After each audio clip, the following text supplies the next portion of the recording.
Okay, morning folks. Welcome to the Global Power Platform Bootcamp UK edition. Firstly, apologies for running this on a working day. I know everybody also has work to go to, and hopefully you've maybe got us on in the background as well as getting some work done. The Global Power Platform Bootcamp is the February 18th and 19th, and unfortunately, I happen to be moving house this weekend. So Friday it is. So all of these sessions will be available on YouTube, but just look at who's managed to show up despite the fact that we're recording this on a Friday. Look at the faces that we've got here and the presenters. So thank you so much to everybody for taking part and really jumping in and helping the community out to put on the only UK Global Power Platform Bootcamp event. So without further ado, let's just move on and I'll introduce you to me. So I'm your host today. So in case we haven't met, that's a crying shame and we should get on and do that. So reach out to me on all of these social things. So I'm Sharon Sumner. So I'm one of the leads of the Cambridge Power Platform user group, and one of our first speakers is also one of the new leads of the Cambridge Power Platform group as well. I'll introduce you to him in a moment. So I'll be around all day. So in the background of all of these sessions, I'll be here, I'll answer questions, I'll interrupt the speakers because that's what I do. So that we make sure that everybody is getting their voice heard through the chat, and make sure that the presenters are getting some good feedback as and when it happens if they're busy presenting and not necessarily looking at the screen. So I'll be your moderator. If we can keep the questions in chat, that really helps. And throughout the day, as I say, please let's have some chat going on that chat channel, and keep the thing light and airy and moving along. So obviously today what we're going to do is we're going to be recording all of the speakers so that we can put that live on YouTube. There will be events going on around the world, so expect to see lots of YouTube videos coming out over the coming few days, and we'll be prepping those up next week or in the next week or two. We've got quite a lot of speakers to get through. Housekeeping, please be respectful in your comments or in your questions. If we permit you to come off mic, please be respectful to the speakers that have given up their time for the day. And that's all I'm going to say on that, because I think it's a given. We're a community and we work together. These guys that have spent their time to come and pass on their knowledge and help show you some cool stuff that they've done in these apps. So it's really important that we respect the speakers and also the guests. So thank you everybody for coming along. Here's our agenda for the day. So what are we looking at? First up, the amazing Sancho Harker, who we can all see up there, hopefully, at the top of the screen. He's ready to go first. Sancho is Microsoft MVP, as are most of the speakers today, and will be sharing with us some of the stuff he's been doing on the amazing theming tools in Power Apps. Really worth seeing this session. I think this is probably the first session since version 3, so we're super lucky to have Sancho kicking off the day. We've got a session with Shane Young. This is a pre-recorded slot that he's done for us that we'll play for you at 10:30. We're going to move on to Serge and Isabel. Governance, really important topic. Sorry, skip forward. We've got Thomas, we've got Nick coming along from Microsoft to share with us some Power Apps portals session. We've then got Daniel, Marcin, Elizabeth. I mean, the names just go on. We've got loads and loads of people throughout the day. So it's going to be a really packed day. As you can see, we've got very few breaks, but again, don't worry. If there's a session that you want to see, we'll have that recorded and we'll notify you once we've put all those up on YouTube. So keep a lookout on the CAMS PPUG channel on my YouTube. So thank you. All of the sessions will be on YouTube. So let's get started. Next speaker is no different, except now he comes from Microsoft. So although I know of Nick way before he joined Microsoft, and I'm sure most of us have seen loads of his content over the years. So without further ado, and with a lovely introduction on the screen, I will hand you over to Nick. Nick, you may take over the screen and introduce yourself. Perfect. Thanks a lot, Sharon. Hello, everybody. Can you hear me okay? See me okay? You don't need to see me, but you can hear me. That's the important part. Cool. All right. What I'm going to do is, thanks everybody for the warm welcome. And yes, I am from Microsoft. So the difference between being an MVP and working for Microsoft, I really got to watch what I say, because as an MVP, some things we're not allowed to say. we get a bit of trouble. As for Microsoft, if I say certain things, I could get in a lot of trouble. So hopefully everything I'll say to you guys today will be very valuable, very timely, and definitely very useful as well. I'm just going to share my screen and get that off. I'm going to throw up. I do have a little bit on PowerPoint. Not too much. I do actually have most of what I will be presenting. I do have as screenshots in the PowerPoint. So a little bit later on, if you miss something or whatever, I will share this deck. Just want to make sure everybody can see my PowerPoint okay. Yes, thumbs up. Cool. All right. We're going to talk about a crash course in Power Apps portals today. So what we'll do is we'll dive right in. Sharon did give me a bit of a great introduction. Like I said, I was an MVP. I worked for Microsoft. Here's the various ways you can get a hold of me. Follow me on Twitter. I do have a blog. I apologize. I have not been updating it. Lately, and I've also not been responding to comments on it very timely. I do hope to get back into a rhythm with that just by joining Microsoft. As you can tell, there's a lot to learn and a lot to get going on with.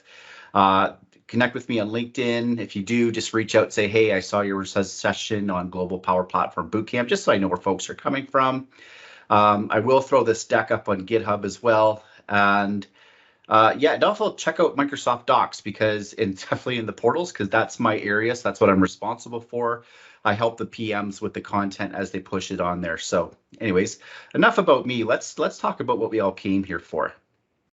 So today we're going to talk about Power Apps portals. This is kind of a 101, a primer session, a bit of a crash course. So if you've never worked with Power Apps before or Power Apps portals before, this is the session that hopefully will give you enough of an intro that you can actually go in, build your own portal, and be able to start doing some useful things with it. So we're going to provision a portal. We'll take a quick look at the tools. We'll talk about building a web page, adding some data. We're definitely going to talk about security because that's very important. And hopefully have a bit of time at the end for some questions. So the very first question is, what are Power Apps portals? Well, really, it's a platform to build websites, web applications, and even mobile apps. So it is part of the Power Platform. It is part of the Power Apps family. And effectively, you're probably thinking, you know what, I can use WordPress, or I can use Wix, or I can use all these other tools. Absolutely, you can definitely do that. But what Power Apps Portals gives you is the ability for your external stakeholders to interact directly with Dataverse. They can do create, read, update, deletes. They can, add information, edit information. We can filter it down with security so they can see only the information that's relevant to them. And, that's basically where the true power of Power Apps Portals comes through. Plus, it does a whole bunch of other things as well. Now, it could be a component in an overall business application. So most of the projects I worked on over the years, portals was one part of a greater effort, meaning there was already Dynamics 365 being implemented. There are already model-driven apps or Canvas apps. Power Automate obviously is a big player. And then portals was just another piece to the puzzle. You could do that, or you could build your own standalone portals for your own business application as well. It's really, there's a lot of different flexibility and power with that. So as we build this out, as opposed to me just kind of creating some stuff, I like to have a bit of a scenario. So here's our scenario today. We've been asked by the Royal Sasquatch Watching Society, and that's not a real thing. And they already use the Power Platform. They've already created a model-driven Power app to track Sasquatch and Bigfoot sightings. And they've actually engaged you to build a portal, a website, so eventually public can log these sightings. So the very first thing is we're going to provision a portal. So I'm going to pop out a PowerPoint and let's go right into the meat and potatoes of our session. So first off, we would go into the make.powerapps.com. I'm going to go to make.preview.powerapps.com. I'll just increase my screen size just a little bit. I am sure that most of you live in this screen. You're probably creating a lot of Canvas apps. You're using different data sources. You're probably creating model-driven apps. When I was in the field, and even in my job today, I work a lot in this particular screen. So if we want to provision a portal, what we'll do is we just go and create a blank app. And then, of course, we're presented with our different options, a Canvas app, a model-driven app, or a website. So today we're going to build a Power Apps portal. So we would just create a website. And what it can do is it's going to provision the portal. We can give it a name. I'm just going to call this Sasquatch. And I could just give it an address and, fill in a few things. Here, what it's going to do is make sure that URL is unique, and it's going to be .powerappsportals.com. Eventually, if you want it to have your own custom URL and your own custom domain, that's definitely doable. That's in the advanced settings. We won't really talk about that today, just be aware. We'll pick our language. I'm going to choose English. And if we've spun up a trial, maybe we spun up a trial on our Dataverse environment, maybe a year ago and the trial portal has expired, that work hasn't been lost. You could actually use that data and recreate that portal later on. We can create up to 50 portals per Dataverse instance. This is new. This was just added a few months ago. Before, you could only add a portal per type. If you had Dynamics 365, you could add a few more, but again, they were different types. Now you can create up to 50 different portals. I don't know why anybody would have 50 portals, but you could. For now, you could go through and create that process. That provisioning process today will take about 30 to 40 minutes to provision a portal. This is something I know the team is working on to make that provisioning go a lot faster so we don't have to wait as long. But that's currently the way it is today. So I'd hit create, and then that would provision my portal. I'm not going to continue on because I've already provisioned a portal on this particular instance. So we're going to work with that. So the next thing I want to do is very quickly is let's go into something here. I'm going to go into my apps. So once you've provisioned your portal, you're going to see it show up on your list of apps. So here I have some model-driven apps that got created, and we're going to have this portal here, and that's going to be provisioned. And I'm going to go in here and click on Edit. And what that is going to do, that is going to launch a tool called the Portals Studio. And this is where we can go in and begin to edit and work with this particular website. So these are one of the tools. And so immediately, we have our specs. We're going to go in, we can change the image. I'm going to change this to an image I've uploaded earlier for our particular portal, the Sasquatch Watching Society. So let's just change this icon a little bit. We can begin to change some of this text. It can be a little flaky. I wouldn't say flaky. It's not the right word. A little interesting. So I'm going to change that. It's the Royal Sasquatch Watching Society, SWS. And let's just fix this image a little bit, move that over. That's great. And then again, I can begin to change some other things around. I'm going to call that,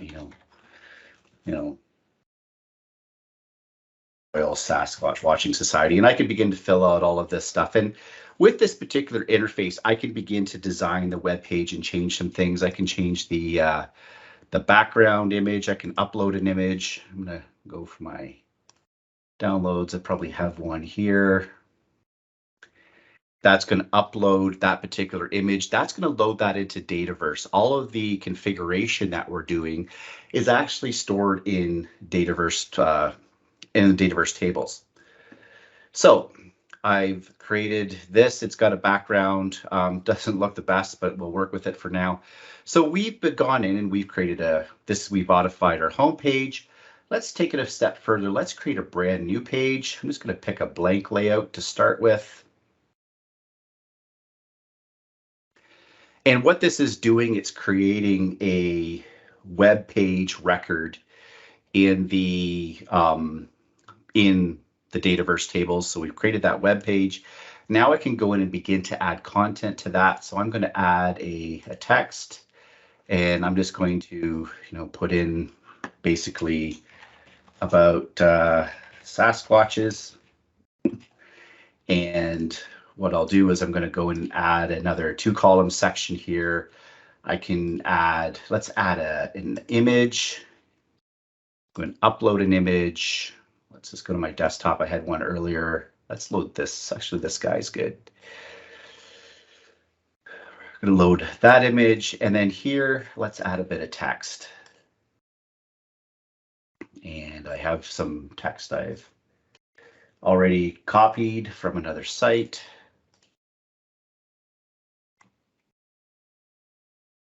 So we have that here. And then once I've kind of done designing my page, maybe I want to make this a little bit bold, a little bit bigger. Do make that. That's a bit of things there.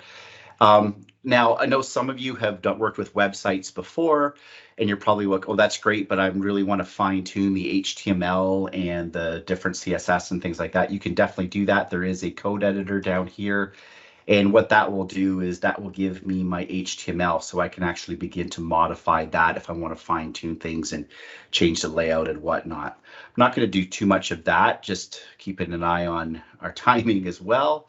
And once I'm done with this, this is great. I'm going to hit browse website. And so we can actually browse the website to see what it looks like. And there we go. We have our web page. We have an image added on it. We have our icon up here. I'm going to go to the home page just to show you what that looks like. Oh, it didn't load my background yet. Of course, it's a demo. Demos can't go always 100% correctly.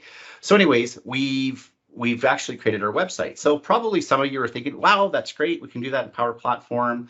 Other reviews are probably thinking, you know what? That's great, but I could do that HTML and Notepad just as quickly. I could have used other tools, and we could have. You're absolutely right. There's a lot of things. This part so far really isn't all that revolutionary. But let's take this a step further and let's consider the integration into Dataverse. So what I mentioned earlier is the Royal Sasquatch Watching Society has already created a model-driven app to track sightings. So I'm going to pop into this, and it's not a fancy model-driven app, but they have here they have their active sightings. I'm going to add a new sighting just using that model-driven app. So I've already created a form. We've added a date and time. So I'm just going to say, you know, saw a Bigfoot on the tube. And we can put, you know, the email. When did we see this? We saw that, you know, yesterday on a little bit in the morning. We could put some details. You know, he was big and furry. Carrying a briefcase. So, anyways, and it's funny, I said I said tube because I know this is the Cambridge crowd, so that's a subway for us North Americans. Anyways, I'm going to hit save. So this is a model-driven app. This is, again, for most of you, not a big thing. But this is great. But what's happening is that the Royal Sasquatch Watching Society, they're taking these as phone calls and emails and texts. Hey, they said, you know what? Let's actually get this out to our public so they can actually log these things on our website. All right, so how would we do that? So we'll go back to our Portals Studio. And what I'm going to do is I'm going to go in my navigation. I'm going to start back up my home page. And what I'm going to do is I'm going to create a new page again. So let's create a new page. Again, I'm just going to choose the blank template. And you can create your own custom templates as well. Again, that's more of an advanced topic that has different layouts or different functionality. And what I'll do is I'm going to call this Bigfoot Sightings as the name of the page. And I was going to put that as the partial URL as well. That partial URL becomes part of the URL to navigate to. Stick with the default studio template. And then what I'm going to do is I'm going to add a one column section. Actually, sorry, it already has a one column section. I'm going to add a form. So I'm going to add a form here. So if you've worked with other tools, you've probably, like if you worked with WordPress, you know that there's Gravity forms, there's other forms you can use. Portals has its own form engine. However, it uses the model-driven forms as its layout. So here, I'm first going to create a new form. I'm just going to call this the citing form. And then here's, I'm going to pick my table.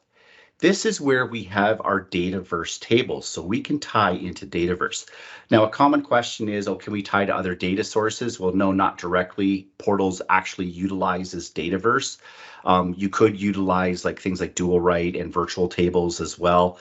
However, for today, we're just going to stick with Dataverse, and I've already created a table of sightings, and I'm just going to search that there. It should have come up. If I am in preview, so if there is a bug going on, I know the people I can talk to get that sorted out. Go preview.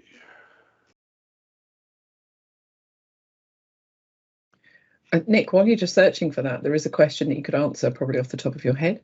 Somebody has asked, what kind of security role do you need to be a portal owner or admin within a portal? Oh, good. I think you need, oh, that's a great question, because I think that's changed recently. I think to provision portals, at one point you did need to be the global admin on your Office 365 environment. However, I think that's still the case, but I know that there's some potential that might be changed a little bit depending on your environments. Your best place to check is Microsoft Docs, because I know we have a topic on that. So check that out to get the 100% answer on that, and that should relay the type of permissions you need to create the portal, and also within your environment as well. If you can't find it, definitely reach out to me or actually log that under as an issue on that particular topic. But that'd be the place to find it in Microsoft Docs to get the actual the full answer. Thank you. We've also just had another question, but you're probably going to come on to this. Can external and internal users use the same instance of Dataverse? For the portals, absolutely, yes. Okay. So anyways, I've chosen my table here. It's the citing table. I'm going to choose a layout. And this is a couple of those forms. Now you'll recognize these form names from when you're creating model-driven apps. So I'm going to use the citing, that main form, and I'm going to choose the mode as insert, meaning I want users to log this. So we'll do that. And I'm going to, so I've added this form here. This will, when I click off things, this has an autosave feature. So every time you change or click off, it will save this. So what this has actually done in the background as we've added this form, if we were to look at the source code, it's actually added something called Liquid. I'm not going to get into Liquid today. That's more of an advanced topic, but basically it's added that form as a Liquid tag. So if you get more proficient in creating web templates, you can use Liquid and kind of change your layout and things like that. So now if I go to browse website, and what it's going to do, we see it's refreshing here. I'm just going to increase the size. And boom, you don't have appropriate permissions. And this is a good thing, because this was something that portals before, the security wasn't automatically enabled. So there's some folks that would actually deploy portals. They would not follow best practices, and they sometimes would expose data. You do not want to expose your Dataverse data generally to the public. You want to make sure that they only have access to the particular data that they need to see. How can we do this? Well, this is something we will set up called table permissions, as opposed, and it used to be called entity permissions, and which would be tied to web roles. So that's a lot of information here. Let's unpack that a little bit. So I'm going to click on my form. And then once I've chosen, interesting, I've already chosen my form here. Let me actually just go into sync config.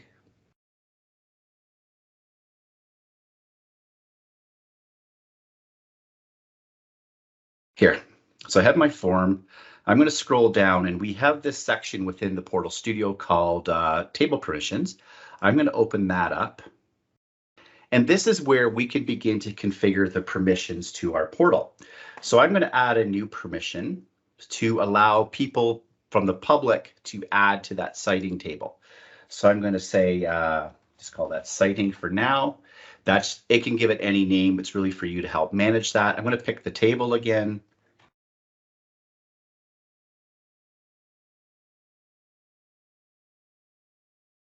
It's doing that on the logical name. So I picked my table. So access type, we want to, for now, I'm going to choose global access, and I'm just going to give it the right permission, meaning we're going to allow whoever has this table permission the ability to write to this data. So I'm just going to hit, and then before that, I need to choose a role. So there's a couple out of the box roles. There's anonymous users and authenticated users, meaning anonymous users, public, anybody can access this. There's authenticated users. Authenticated users are users that will log into the portal. We're going to talk about this next. And we also have administrators. Administrators, again, more for doing some of that front side editing and some other of the administration roles. I'm not going to worry too much about that. So I've chosen those two particular roles, meaning anonymous users and authenticated users. And we've added those to this table permission. I'm going to hit save here. So now, again, in Dataverse, it's going to be creating that table permission record. It's going to do the appropriate relationships. We've added this security role now. So let's go back to our page, our Bigfoot sighting log. And I'm going to go browse website. And what that browse website is going to do is going to clear the portal cache. If I just went back to my website, I'd probably still be getting this this permissions issue. So I'm just going to go into Bigfoot site, and I'm still getting this issue. Did it save correctly? Manage table permissions. Citing.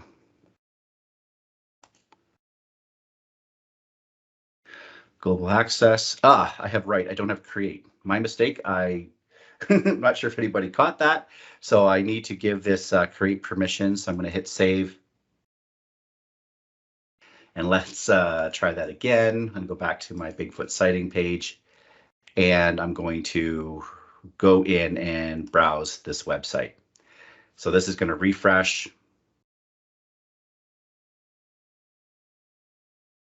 And now we have the ability to go in and log particular sightings. So I can say I saw a Sasquatch in Parliament. I could put in a contact email. We can make required fields. We can do a bunch of other things. What's the site? And then basically we can go something like, oh, you know, like, whoops, that was actually the Prime Minister. And then we can do things like we have CAPTCHA here. I could turn that on and off. So we can make sure that we just don't have bots logging our information here. So I'm just going to enter that code. Hopefully I get it right. And there, our submission completed successfully. So now if I go back into my model-driven app that we created earlier, and I click on sightings, I can actually go through and see here's that record we just created. That's now sitting. I can see that in my model-driven app automatically. We saw the Sasquatch in Parliament and the details around that and the date and all whatnot. So that was all done completely from Power Apps portals.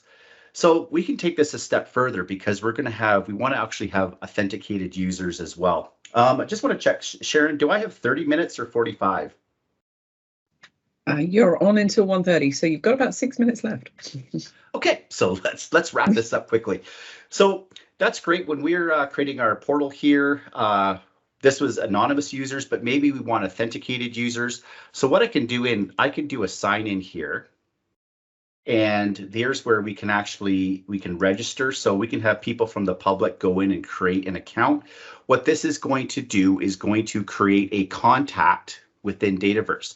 So if you're already used to using things like Dynamics 365 and things like that, you're probably already used to seeing contacts. So if I'm this is the portal management app. This is a way to manage sort of the back end things. in portals. I have here a list of contacts. I'm going to say Jim, because we might already have existing contacts, existing members of the society that want access to our portal. So here's Jim. What I'm going to do is I'm going to create an invitation. And what we would typically do in a production, we would integrate this with Azure B2C, but still at the end of the day, the portal users are going to be contacts. What I'm going to do is I'm going to save this invitation. And the other thing I want to do is, if I wanted to, I could assign him a web role. Now, we had the authenticated users and the anonymous users. That covers all the users, but I could go a step further and I can assign Jim a particular role. So I could assign him the administrator role, or I could even go in and create my own custom web roles as well. I'm not going to go do that today, but so just know that you can create your own web roles, like you can create security roles in Dataverse. And then from here, we're going to have this invitation code. There are workflows, classic workflows that can be configured to send this out in an email with an embedded link. I actually prefer using Power Automate for this type of stuff. There's some good blogs on how to set that up. I'm going to go into redeem information. I'm going to put in that invitation code, which would automatically fill in if I was using something like Power Automate. I'm going to register. And then what that's going to allow me to do is I can give him a name and password, and I could register, or I could use a third-party authentication provider or Azure AD. I didn't like my password.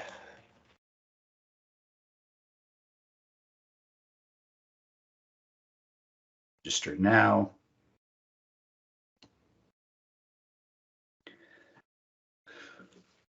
And then what this is doing, it's tying this invitation into Jim's contact record. What he can do is he can actually update his own profile. He can enter this information, and then he's logged into the portal. So now we have Jim logged into the portal.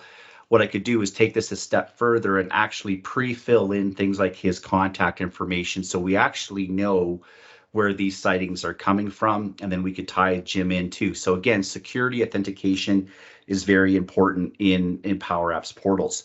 So I've just scratched the surface, but hopefully that gives you enough of a primer that if you want to go and try portals, you can do this on a developer environment, do it on a sandbox environment, and then go in, create a portal, add some forms, add some navigation. Again, check out Microsoft Docs.